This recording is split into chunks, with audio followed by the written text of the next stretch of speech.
ازيكم عاملين ايه؟ يا رب دايما تكونوا بخير. تعالوا نعمل النهارده شوية قرص فلاحي وقراقيش، انما ايه تستاهل بقك. هقولك على سر اضافات بسيطة وطريقة جديدة طلعها لك بالشكل الجميل ده. القراقيش شكلها تحفة. هي بتبقى شوية درجة التحمير بتاعها او التسوية بتبقى اكتر سنة من القرص طرية ازاي، في نفس الوقت مديها طعم يجنن، طعم مقرمش كده في الاحرف، وهي من جوه طرية وطعمها تحفة. القراقيش نفس الوضع، طلعناها زي اسمها بالظبط، قراقيش يعني مقرمشة، وهي طالعة تجنن، طعمها حلو قوي. هقولك على سر التقطيع والسمك اللي هو يطلعهولك بالظبط بالطريقة اللي أنا عاملاها دي، وإزاي كمان تسويها صح، لأن التسوية عليها عامل كبير، وتقدميها مع أحلى كوباية شاي لولادك وتفرحيهم وتفرحي معاهم. يلا بينا نبدأ ونشوف عملناها مع بعض إزاي. هنسمي الله ونبدأ على طول. معايا معلقة كبيرة هرمية من الخميرة الفورية، معلقتين من السكر، نص كوباية من المية الفترة، يعني ننزل بيها كده ونقلب باستمرار. لو انتي ما عندكيش خميرة سايبة هتحطي مقدار باكت كامل اللي هو الكيس الصغير ده.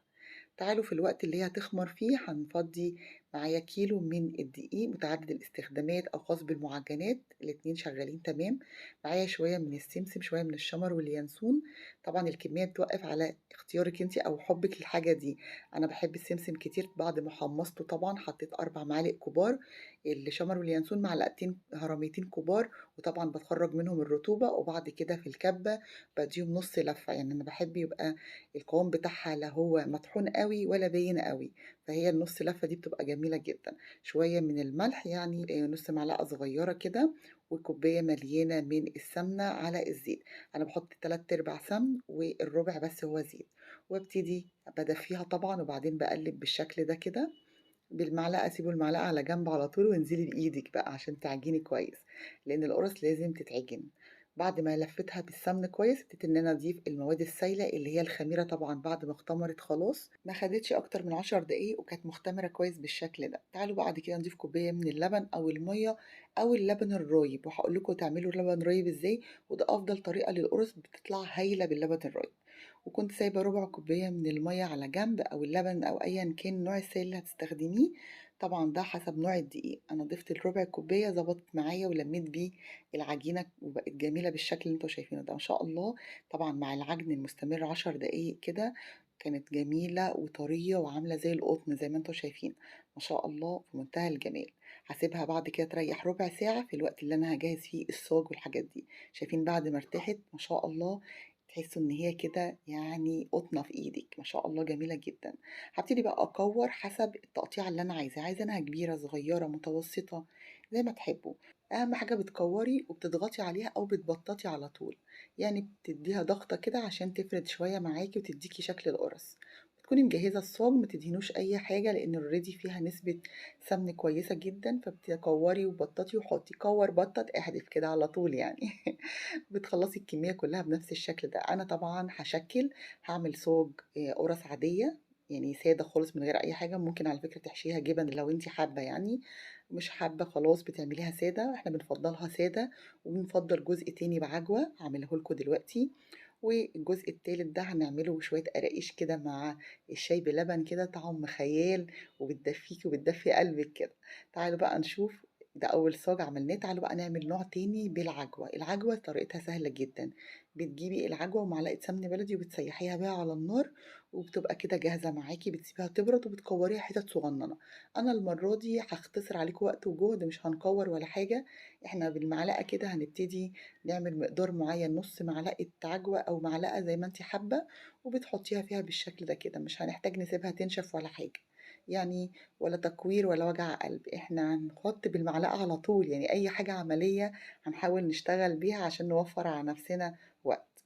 وبديها طبعا ضغط خفيف في الآخر اهو، زي ما انتوا شايفين حطيت العجوة لفيتها كويس كده، وابتديت ان انا اديها ايه ضغطة خفيفة. القرص اللي بالعجوة بنبططهاش قوي زي القرص العادية، وهي اوريدي لما بتقعد وترتاح شوية بتحسوها ان هي فردت شوية كمان عن الحجم الطبيعي بتاعها.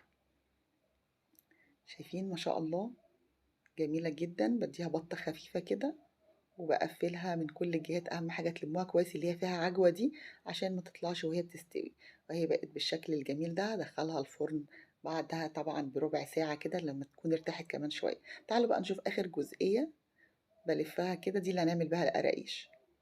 وبابتدي إن أنا أقسمها نصين، يعني باحاول إن أنا أوسطنها عشان يطلع كل حجم القراقيش قد بعض. هاخد بقى واحدة واحدة كده وابتدي إن أنا أضغط عليها وأعملها اسطوانة كده رايح جاي لحد ما تبقى بالشكل ده، وبعد كده ببططها، يعني باخلي الارتفاع بتاعها بتاع سنتي أو 2 سنتي بالكتير، أنا عاملاها سنتي عشان تطلع معايا مقرمشة.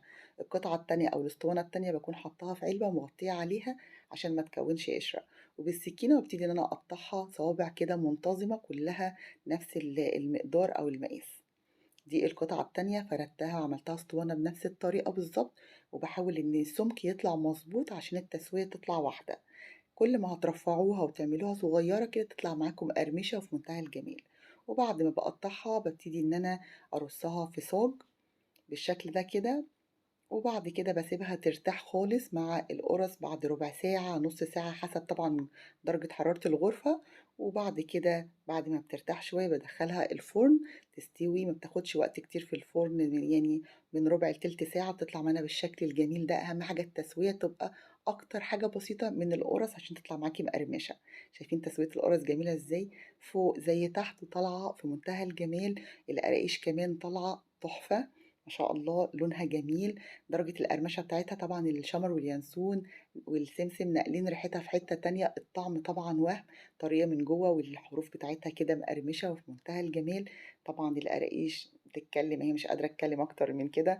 بعد ما بتبرد خالص باحطها في علبة ويكون ليها غطا أفضل حاجة عشان تغطوها وتسيبوها بقى على جنب كده تاخدوا منها وقت ما تحبوا.